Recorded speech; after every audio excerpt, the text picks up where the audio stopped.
Afro quick drawing out, may live with just a sliver of health. Odd one, a very aggressive flash right there. The safeguard will protect Afro. He will live from that gank. Nat may pay for it though. The auto attacks from Morgana will take him down. The last one will take him down underneath his own tower. An incredible safeguard play right there from Lee Sin. That was great. Saving Graves from a very aggressive flash by Odd one. Yeah, that was honestly a really great play. And we haven't seen a lot of Lee Sin. Lee Sin's just dropped out of the competitive scene. I'm glad to see him because he's actually so fun to watch. Lee Sin is one of the one of the funnest. Wow, I can't talk. One of the funnest champions to play. He's also one of the funnest champions to watch because he makes plays and he makes stuff exciting. Yeah, he's so mobile. He just gets in, he gets out, he does this, he does that, he kicks you away. It's really impressive to watch. It's like a flare. It's like watching someone who's just incredible, and Unstoppable is really doing well so far for himself. 0-0 and 4. He's got 4 assists right now. Odd one, 0-1 and 1. Not really capitalizing on those ganks, and I mean that level 1 team fight was just way too impressive from TSM.Evo. Nat is going to come in the brush, slowing it special with the exhaust and the power cord from the Arya Perseverance. Here they come, or the smoke cancer comes out, blinding a special. Nice flash to avoid that buckshot. I don't know if it would have hit 100%, but it was close enough for it to burn a flash. Yeah, and middle we had Reginald being really aggressive on Salsar, trying to get his ultimate off, trying to get the secondary stun off there, and it was just not enough. He was able to flash into tower and got away from that.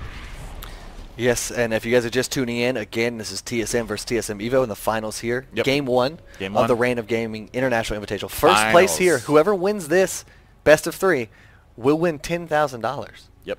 You know, it's five of these exceptional players are roughly an hour or 2 away from being $10,000 richer. How do you feel about that? I mean, you've played in a tournament like this before. You played in big name tournaments. You guys have won big name tournaments. Obviously, CLG was a big name and everything. Now you're on Curse, of course. But what's the pressure like in these situations?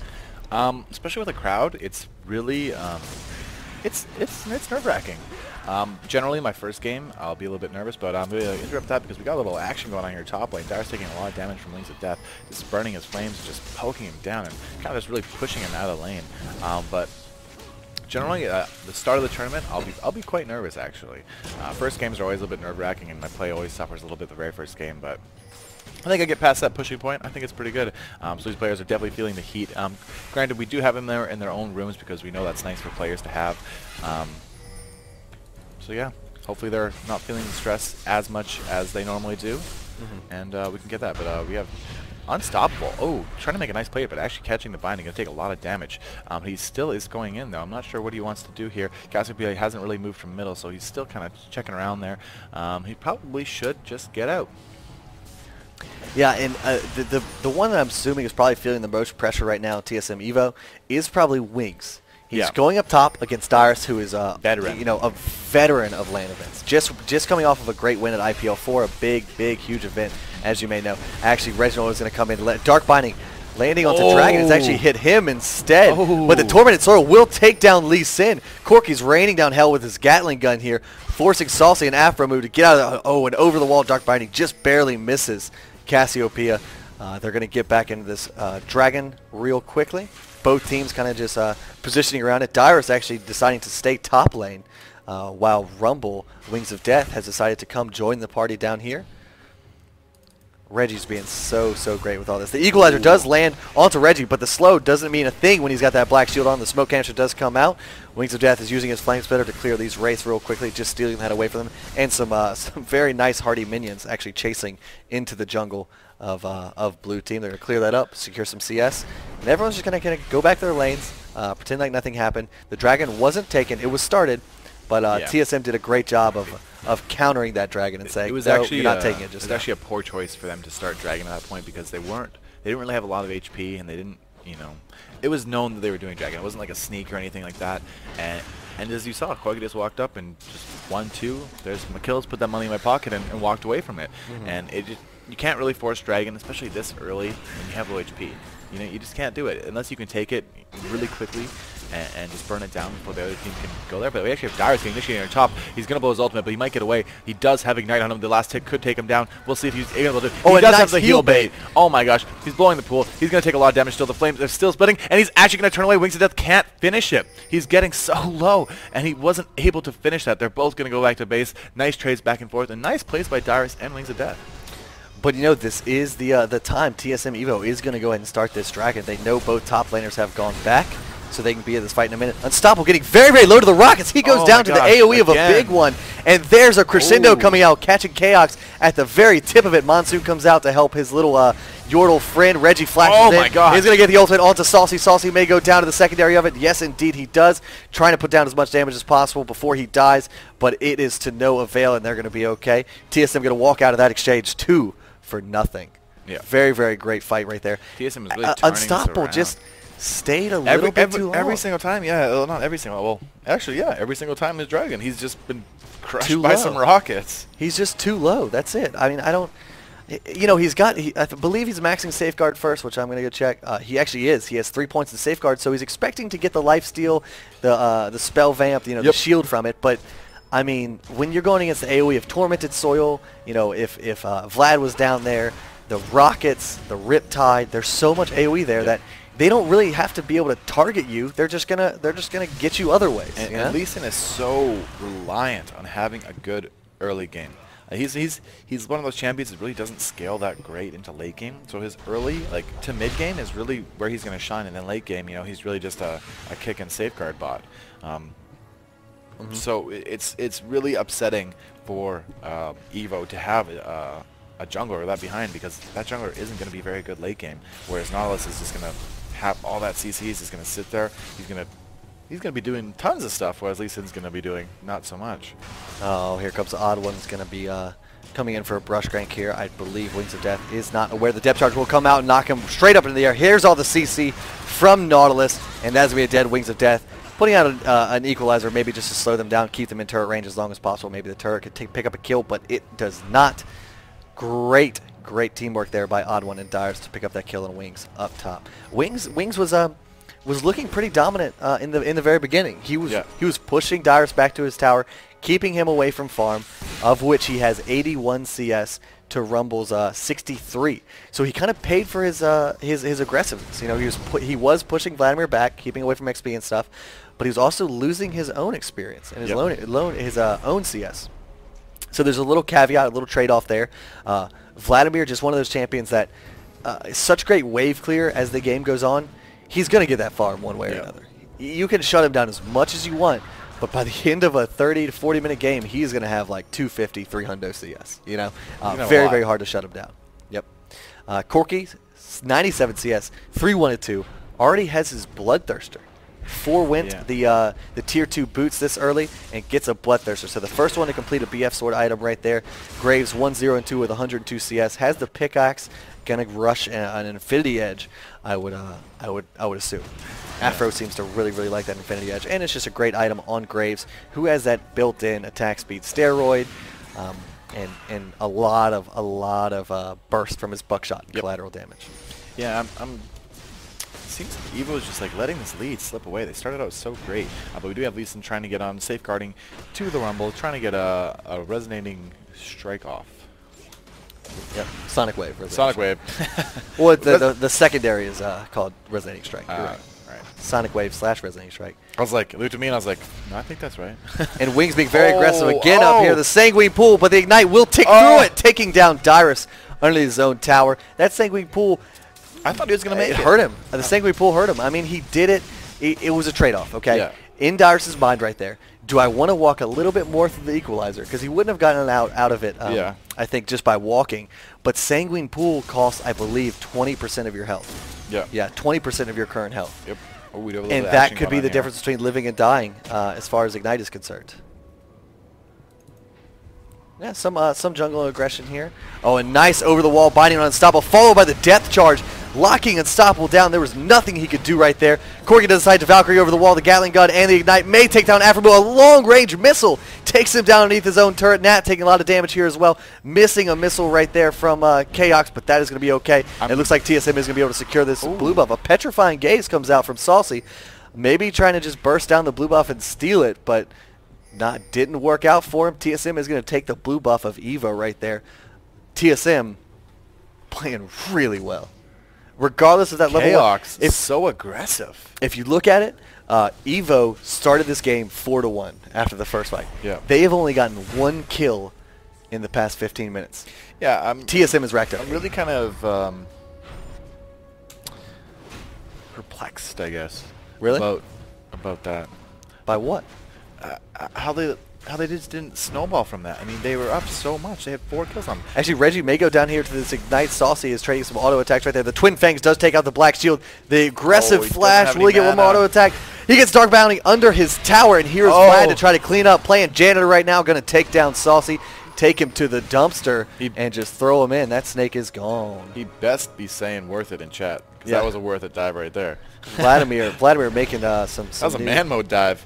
I got no mana. I'm going to tank you in tower to get this kill. Yeah. That was an interesting decision there by Saucy. I know I actually was speaking to Saucy last night along with Xenic and Saint about Cassiopeia being a very strong AP mid, but not a lot of people can play her in the scene right now. No, she's very, very, very skill-oriented champion. Like, she requires a lot of skill to be a really good Cassiopeia.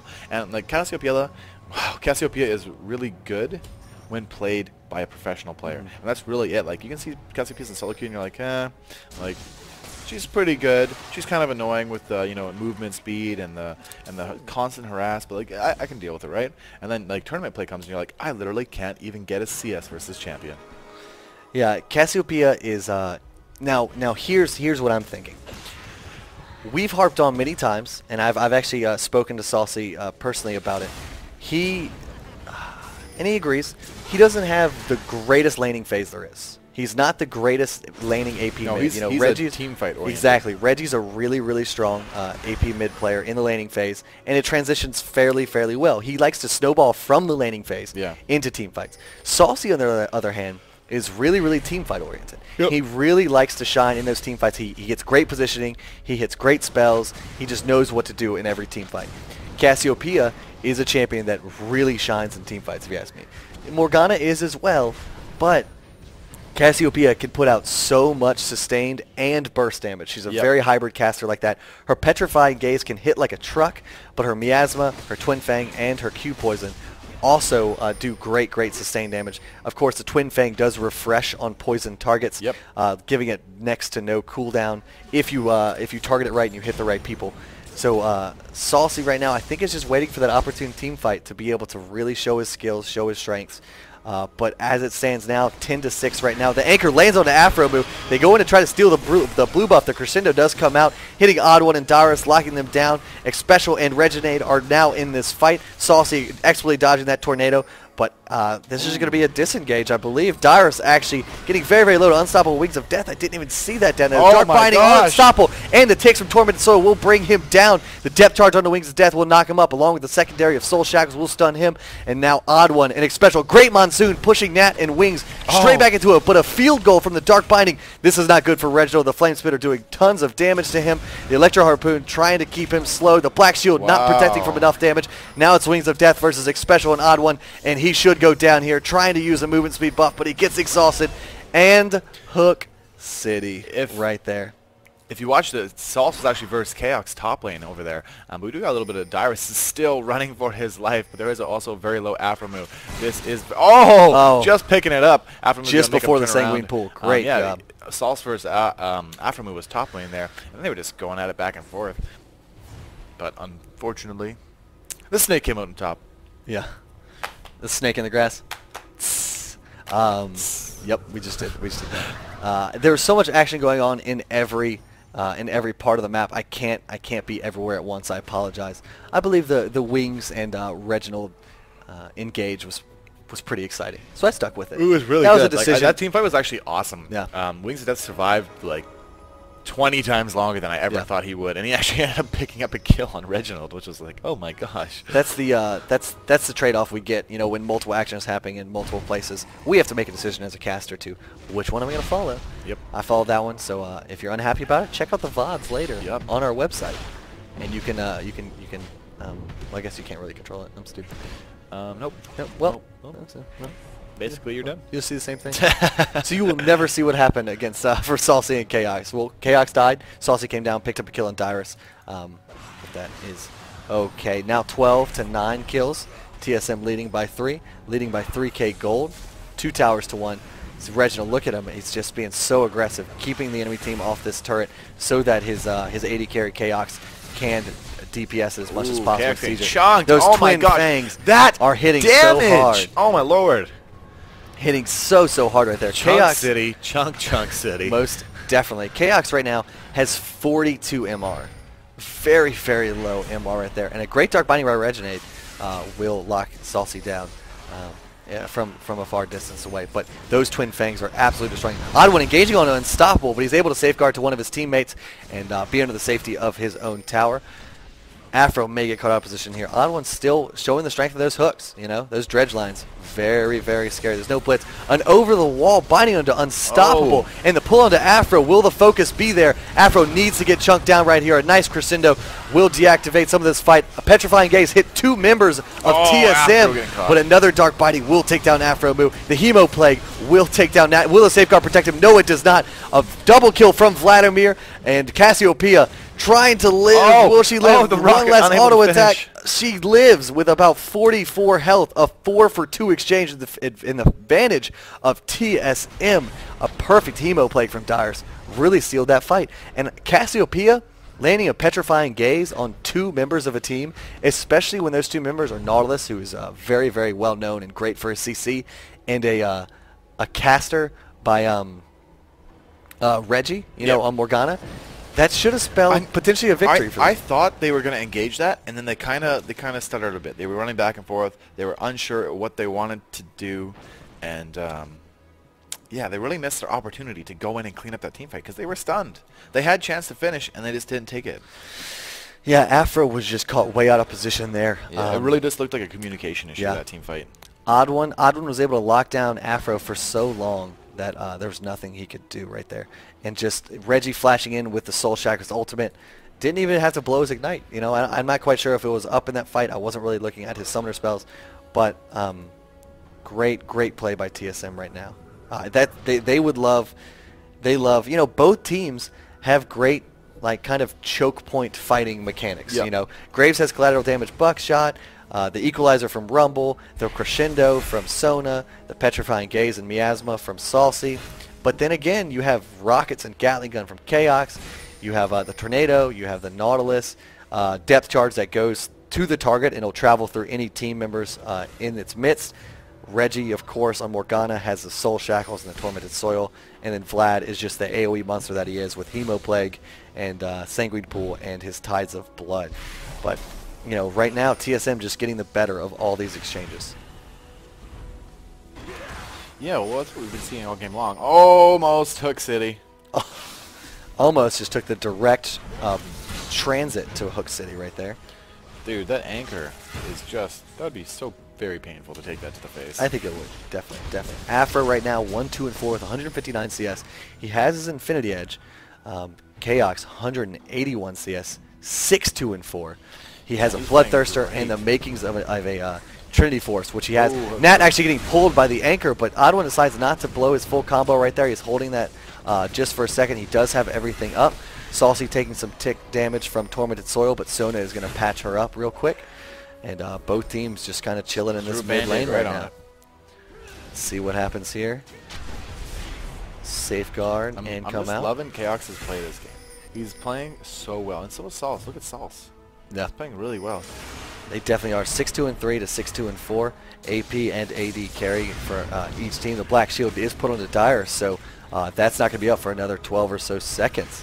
If TSM.Evo wanted to get in there, they could very well do so right now, but they've lost the past few. I'm sure their morale is slightly down. The power cord actually being blown to try to take down that ward right there, but it'll be okay. Yeah, they definitely have to run away from this because they Reggie ultimately can't really fight them that much, as we noticed. They're really just getting outdone here by TSM. Evo really needs to hopefully control the team fight a little bit better and get the superior positioning. If we get a good initiate on Salsa, we can get a petrifying gaze that's going to hit on a lot of people. We can see Evo come back and start to win, but if it's just a general team fight and they don't get perfect play, and then Salsa takes a binding like that and gets a half HP before anything really happens, so they're going to be in trouble. And Nat is getting initiated, and he's got the flash over that wall. The Hemo play going up, getting on the 3 targets there. They really have to be careful here. They're getting stuck really close here, and he's going to go and pull again, and tons of damage. Everything's going down there. Oh my gosh, Dyrus doing massive amounts of damage to their whole team, pulling right into them, not even giving any cares right there. And that's going to be a huge amount of kills for KX there. He's just going to be able to pick up all that, and this is most likely just going to be a free Baron. Easy enough for them. Rumble could potentially come back in here. He does have that equalizer and just try. He could just try. Of course, he doesn't have any vision in there. Special does have that Oracles, so able to clear out any wards that were there previously are not there anymore, obviously. So this is a 5-man Baron right here. The equalizer. Just a tick. Actually, KX being the super aggressor with Odd One in a nice hook pull Wombo and combo, wing. flash hook That was city. a wombo combo. That was absolutely fantastic right there. And then an assist for Janna just for good measure. You know, just it's icing on the cake. Why the heck not? Look it up. TSM is doing so well, up by 10 kills, up by 9k gold. They have 2 towers, and now they have Baron. I mean, the last team fight was looking like it could go either way. You know, the most important thing to note, I feel, is that Dyrus hit a Hemo Plague on 3 targets, but there was a wall of trees in between where it hit and everyone else. Yeah. So the team of TSM wasn't able to quite capitalize that 12% extra damage. No one really took damage during the Hemo Plague, you know, and that is a big strength of Vlad. Of course, it hit for the ending duration. You know, after a few seconds, it blows up and stuff like that. But no one really was able to engage during the Hemo Plague itself. Then we noticed that Dyrus straight up just, he's like, team, jump on the back, I'm going in solo. Yeah. And he just pulled in, actually missing the Sana ultimate, coming up and just spamming his abilities, just getting all that AoE damage off, and he really was able, he was the one setting up that whole team fight for KX to come in and just go, here's a couple rockets, here's what I'm going to do, I'm going to get all the glory, thanks buddy. Yeah. And that's exactly what happened. Oh, they want to bait with this ward so bad. Yep. There's the Dark Binding. I love that. I love how they're baiting with that ward. They're just waiting for it. Hey, Sona, I know you have... oh, they don't have an Oracles anymore. I thought, well, Sona did die, of course. She has not picked another one up just yet. Night Tower's going to go down. They're going to continue to siege this turret. It's really looking quite bad for TSM.Evo at this point. They actually have 2 Abyssal Scepters on their teams, which is interesting. Rumble has one and Cassiopeia has one. I don't think that stacks, does it? I don't believe it does. They could be happy because they do both have. It looks like it doesn't. They're AP heavy team comp on TSM side, so Evo is picking up. Generally, it's not the best idea to get them both, but hey, it's going to give them that. Oh, the hook does land on Saucy underneath the own tower. The Hemo Plague does come out, and that is a good Hemo Plague right there, adding 12% extra damage to the entire enemy team. And oh wow, 3 kills go down. Aggressive flash from Chaos, almost picking up with a long range rock right there. This is definitely going to be a tower, definitely going to be an inhibitor, and could potentially be a game. Oh, there must have been a surrender. Yeah, the surrender vote does come out. TSM takes game 1 in this the finals of Reign of Gaming International Invitational over TSM. It's hard. It's long. It's a mouthful. It's a mouthful, definitely. Wow, what a great! And I mean, TSM.Evo got 4 kills in the first level 1 team fight, almost an ace. I was so excited. I was like, this is gonna snowball, and they're just gonna get decimated. Yeah, that's what I felt about it. And then laning phase came around, and they just got outclassed. They should, yeah. You know, all things considered, they should have been able to win laning phase easy. They all had bonus gold. They all had a little bit of bonus experience, but they just didn't capitalize on it. That was really, really unfortunate by them. But maybe they can make a comeback. If anyone can do it, TSM.Evo can do it. They're a great team. They're going for second place. We'll see if Afro can put his backpack on and put the entire team in it and see what he can do. Yeah, we need some Tristana out of that. We do need some Tristana. That would be excellent to see. Before we get into that game, though, we're going to go to a quick commercial break. We'll be right back with Game 2 of TSM versus TSM.Evo.